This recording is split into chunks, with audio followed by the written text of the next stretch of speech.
¿Cómo esto es que no se está investigando? ¿Qué conocimiento tenés al respecto de esta enfermedad? Bien, lo primero que hay que decir es que lo que no hay en camino por el momento son investigaciones, estudios farmacológicos. Bien. Bien. Ahora, estas enfermedades, el conjunto de las distrofias musculares en general, eh, y la forma FHL1 en particular, que es un subgrupo muy pequeño de todo el mundo de las distrofias musculares, Ujú. se avanza en lo que es la investigación clínica. Estas enfermedades lo que corren con las desventajas es que son enfermedades raras, es decir, son enfermedades poco frecuentes, de baja prevalencia en la población general.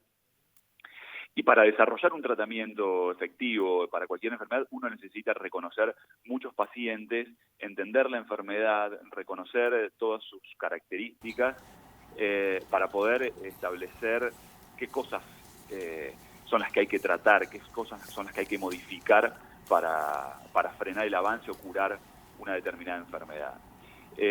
La desventaja con la que corremos en este tipo de enfermedades es eso, que son pocos pacientes, Ujú. y pocos pacientes son los que además son reconocidos, identificados y adecuadamente diagnosticados, es decir, Ujú. con el estudio genético que confirma la mutación genética. Claro. Esta enfermedad tiene varias formas de presentación, no tiene una presentación homogénea. Entonces, eso también complica un poco el reconocimiento, y entonces, bueno, uno necesita reconocer y tener mucho caudal de pacientes para poder avanzar en cualquier estrategia terapéutica de investigación. Bueno, eso debe ser un primer obstáculo, ¿no? El hecho de que el profesional que recibe un caso de estos detecte de qué se está tratando en realidad.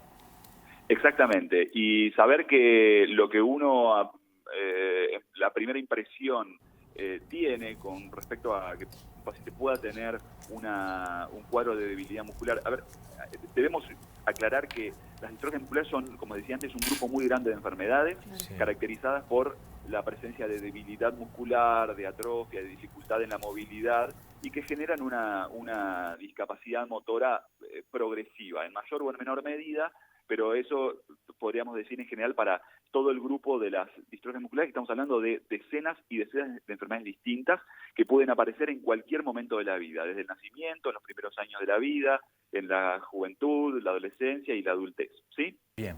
Eh, Muchas formas son hereditarias, pero muchas veces no uno no encuentra antecedentes familiares. Eso como primer punto. Los neurólogos, particularmente, que somos los que vemos estas pacientes, fundamentalmente los que hacemos enfermedades neuromusculares, que es al subgrupo de enfermedades de la neurología al que corresponde las distrofias musculares, bueno, tenemos que saber que cuando hablamos de distrofias musculares solamente le estamos poniendo el nombre a la enfermedad, pero nos falta el apellido, ¿sí? Claro. Bien. Y reconocer el apellido de estas distrofias musculares muchas veces es complicado porque existen limitaciones, muchas veces dependiendo del medio en el que estemos, para acceder a determinados estudios que nos confirman la naturaleza de esa distrofia muscular, de ese tipo de distrofia muscular. Ujú. Pero el primer punto, sin lugar a duda, y eso es muy importante en cualquier campaña de difusión y de promoción del diagnóstico de estas enfermedades, es el reconocimiento, es pensarlas en primer lugar. Claro. Porque pensándolas por lo menos tenemos la oportunidad de derivar o consultar con los centros donde tienen más experiencia en la evaluación y en el estudio de estos pacientes. Claro. Agustín, ¿a qué edades se puede detectar una distrofia de este tipo y qué podemos ver como padres o como adultos, tal vez en niños, que llamen la atención un tipo de enfermedad como esta? Bien, particularmente de la distrofia muscular por una mutación en el gen de la FHL1, eh, la, digamos, la dificultad con la que nos podemos encontrar es que puede aparecer ya sea en los primeros 4 años de vida, que es lo más frecuente, o por lo menos las formas más severas, pero puede aparecer en cualquier año de vida, o en cualquier momento de la vida, hasta incluso en la adultez, Ajá. ¿sí? No todas las formas son iguales, no todas las formas tienen el compromiso de los mismos músculos, cuando existe un caso familiar reconocido y se sospecha que pudo haber otro familiar afectado, un hijo, por ejemplo, no necesariamente tiene que tener la misma forma que el otro familiar afectado, ni la misma severidad. Claro. ¿Sí? Lo que tienen los pacientes, ya sea que aparezca más temprano o más tardíamente en la vida, es debilidad muscular. La debilidad muscular lleva a dificultad en la movilidad, caídas frecuentes, dificultad para caminar, Claro. para levantarse del suelo, para correr, para hacer deportes. En el caso de los chicos, bueno, son pacientes que muchas veces tienen al principio, cuando estas cosas comienzan, que son a veces cambios más sutiles, bueno, se mueven, corren, juegan a una velocidad o con una destreza diferente que los compañeros que no tienen ninguna enfermedad muscular. ¿Sí? Agustín. Sumado a esto, sí, diga. No, continúa, por favor, continúa. Y sumado a esto, pueden, en etapas más avanzadas, ¿sí? Donde ya la cosa empieza a ser un poco más obvia en cuanto a que algo está pasando con los músculos, uno ya empieza a ver, bueno, disminución del volumen de los músculos, puede haber desviación de la columna, puede aparecer alguna dificultad para tragar. Y en el caso particular de este tipo de distrofia muscular, lo que pueden tener es compromiso de los músculos respiratorios y también del corazón, del músculo cardíaco. Buen día, Agustín. Javier es mi nombre. Gracias. Te quería preguntar, viendo ahí tu currículum extenso y con publicaciones y demás, que has tenido una experiencia en Barcelona, si no me equivoco, ¿cómo se trabaja en otras partes del mundo la neurología en líneas generales, estas cuestiones en particulares, cómo está la Argentina en relación a otros países presuntamente más desarrollados o con más recursos? A ver, yo estuve haciendo investigando otro tipo de cosas dentro de los enfermedades neuromusculares allá en Barcelona, eso es cierto. Estuve en un laboratorio de enfermedades autoinmunes, es otro área, pero en general, a ver, el nivel de médico, clínico, científico de la Argentina es reconocido mundialmente, digamos. Hay presencia de grupos de investigación, ya sea a nivel básico, ¿sí? Básico nos referimos a los biólogos, a los investigadores que están en el laboratorio y que no son los que ven los pacientes, ¿sí? Pero con presencia y también, por supuesto, médicos y grupos de investigadores clínicos. Tenemos presencia en muchos congresos alrededor de todo el mundo y formamos parte de la creación de conocimiento, sin duda, en ciencia médica.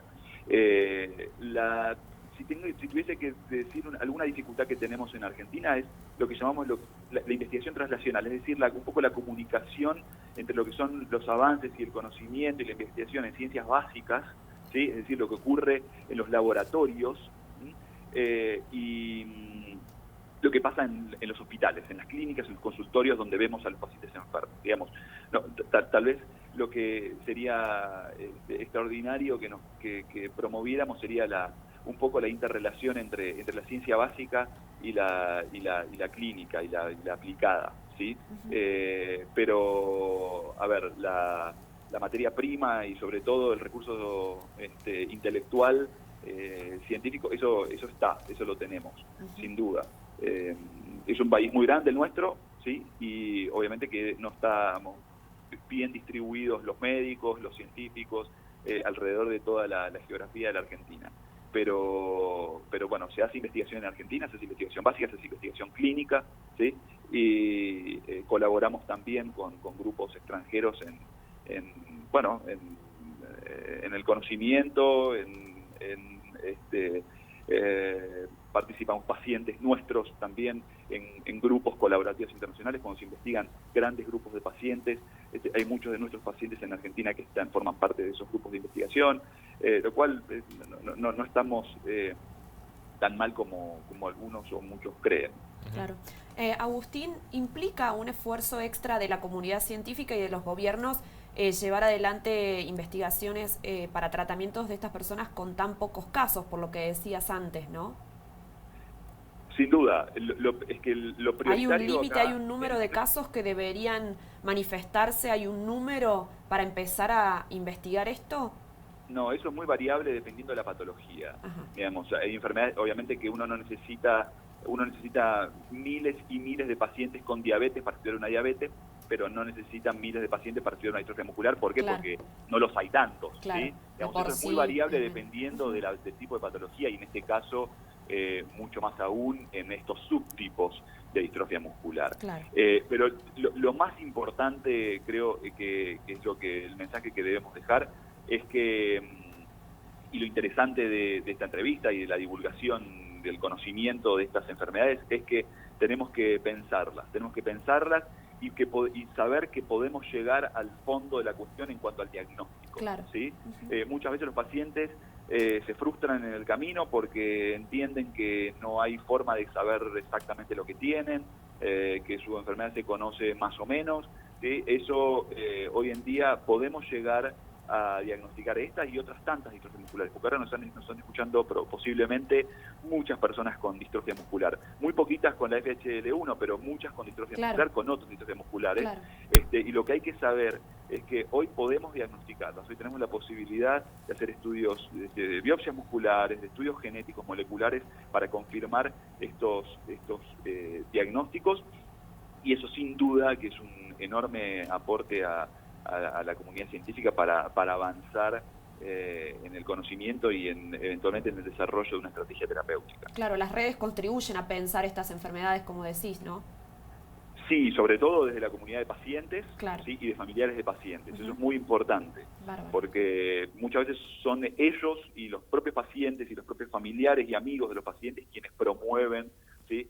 O que impulsan a algunos médicos a avanzar en el conocimiento, en el diagnóstico de estas enfermedades. Un problema, lamentablemente, que se presenta con cierta frecuencia, es que se cree que como no hay una cura para muchas de estas enfermedades, no vale la pena avanzar o hacer tanto esfuerzo para concluir el diagnóstico, para confirmar el diagnóstico. Y eso es una pérdida de oportunidad, ¿sí? Para avanzar justamente lo que les decía antes, en el reconocimiento de un paciente más a la comunidad de pacientes, ¿sí?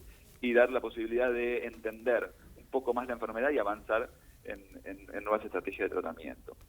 Bien, Agustín Jáuregui, muchas gracias por habernos atendido, por habernos contado de esto, y bueno, nos pone muy bien poder pensar esta enfermedad, ¿no? Como usted decía. Bueno, les agradezco a ustedes mucho la comunicación y bueno, los felicito por la promoción del conocimiento en este campo. Bueno, muchas gracias a ustedes.